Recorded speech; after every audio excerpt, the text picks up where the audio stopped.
নাস্তিক যদি এই প্রশ্নের উত্তর পান তবে হয়তো ইসলাম গ্রহণ করবেন। কেন কোরআনে এআই সম্পর্কে কিছু বলা হয়নি? কারণ এখন এআই খুব বিপজ্জনক হয়ে গেছে।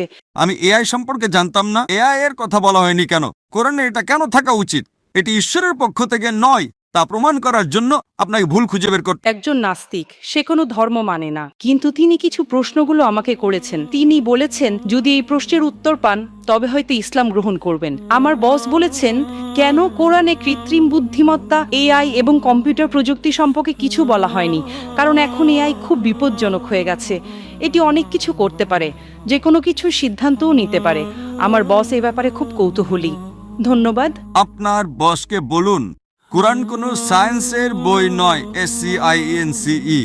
যদি কোরআন সায়েন্সের বই হতো তবে এটি বিশাল আকারের হতো। এই যে ভবনটি দেখছেন এর ভেতরে যত বই রাখা সম্ভব সব বই মিলেও এর সমান হতো না। যদি কোরআন বিজ্ঞানের বই হতো আর এতে সব বৈজ্ঞানিক তথ্য উল্লেখ করা থাকতো তাহলে কোরআন এতটা বিশাল হয়ে যেত যে আপনি কোনোদিনও তা পড়ে শেষ করতে পারতেন না। কোরআন কোনো সায়েন্সের বই নয়।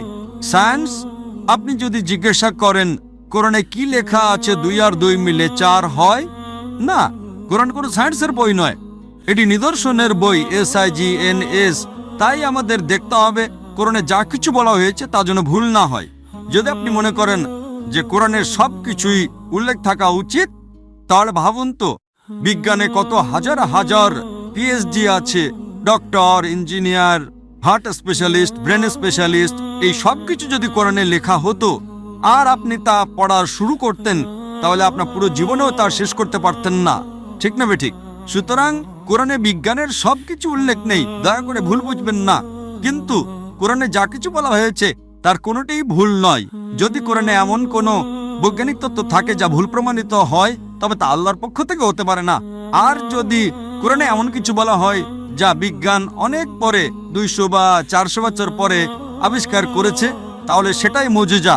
তাহলে প্রশ্ন হলো কোরআনে এআই এর কথা বলা হয়নি কেন? কোরআনে এটা কেন থাকা উচিত? কোরআন কোনো বিজ্ঞানের বই নয়, কিন্তু আল্লাহ জানেন ভবিষ্যতে কি আসতে চলেছে। আমি আপনাকে ব্যাখ্যা করছি।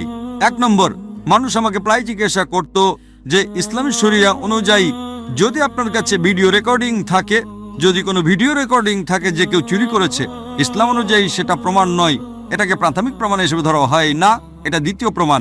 10 বছর বা 20 বছর আগে যে কোনো সাধারণ আদালতে যদি আপনি CCTV ফুটেজ দেখাতেন আর তাতে চোর ধরা পড়তো, যে কেউ চুরি করছে, সেটাই যথেষ্ট ছিল। কিন্তু ইসলামে তা নয়। ইসলামে চোখের সাক্ষী প্রয়োজন। তখন মানুষ অবাক হয়ে বলতো এটা কেমন ধর্ম? কোনটা বেশি নির্ভরযোগ্য, প্রত্যক্ষদর্শী নাকি ভিডিও রেকর্ডিং? কোনটা ভালো, ভিডিও রেকর্ডিং ঠিক না ভুল? আপনার বসকে জিজ্ঞাসা করুন। সুতরাং 20 বছর আগে যদি আপনার কাছে ভিডিও রেকর্ডিং থাকতো তবে তা ইসলামের চেয়ে সুবিধাজনক না। প্রত্যক্ষদর্শী হলো প্রাথমিক প্রমাণ, ভিডিও রেকর্ডিং গ্রহণযোগ্য ছিল না। আজ যখন কৃত্রিম বুদ্ধিমত্তা এসেছে আপনি সহজেই আপনার ডাকাতের একটা ভিডিও তৈরি করতে পারেন। সুতরাং আজ এখন মানুষ জেগে উঠেছে। আজ এটি প্রাথমিক প্রমাণ নয়, তাই ইসলাম অনেক উন্নত। আল্লাহ জানতেন এআই আসতে চলেছে। আপনার বস জানতেন না, আপনি জানতেন না, আমিও জানতাম না, কিন্তু আমি বিশ্বাস করতাম। আমি বলেছিলাম না ইসলাম সঠিক, হয়তো আগামীকাল কিছু ঘটবে। আমি এআই সম্পর্কে জানতাম না, কিন্তু 15 বছর আগে আমার উত্তর ছিল শরিয়া সঠিক। আমরা জানি না আগামীকাল এমন কিছু ঘটবে যে ভিডিও রেকর্ডিং যথেষ্ট প্রমাণ হবে না। এটাই ছিল আমার উত্তর, এবং আজ আমার উত্তর সঠিক। সুতরাং আল্লাহ এআই সম্পর্কে জানেন, তাই ভিডিও রেকর্ডিং প্রাথমিক প্রমাণময়। প্রত্যক্ষদর্শী হলো প্রাথমিক প্রমাণ।